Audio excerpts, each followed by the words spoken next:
October 13 तारिकको दोस्रो match Nepal versus Qatar बीच भएको थियो। सो खेलमा नेपालले रहस्यमय ढङ्गले उत्कृष्ट टिमवर्कद्वारा 5 रनको अन्तरले खेल जित्न सफल भयो।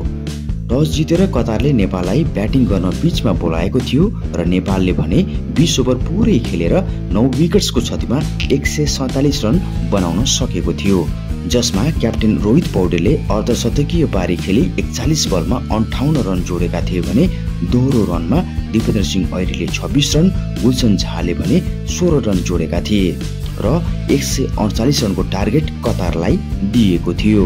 जवाफी ब्याटिङमा कतारले धेरै राम्रो सुरुवात गरेका थिए 10 ओभरसम्म।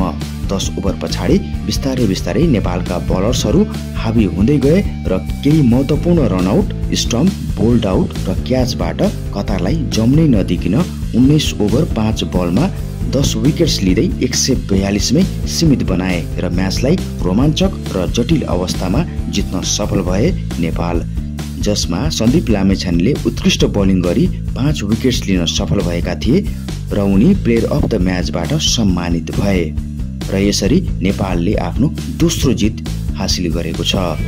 र अब अक्टोबर 15 तारिकको दिन 3 वटा म्याचहरू हुनेछन्। पहिलो म्याच जापान भर्सेस कतार बीच हुनेछ बिहान 11:45 को समयमा भने दोस्रो म्याच सामोआ भर्सेस युए बीच हुनेछ दिउँसो 4:15 को समयमा र तेस्रो म्याच नेपालको हुनेछ नेपाल भर्सेस ओमन राति 8:45 को समयमा।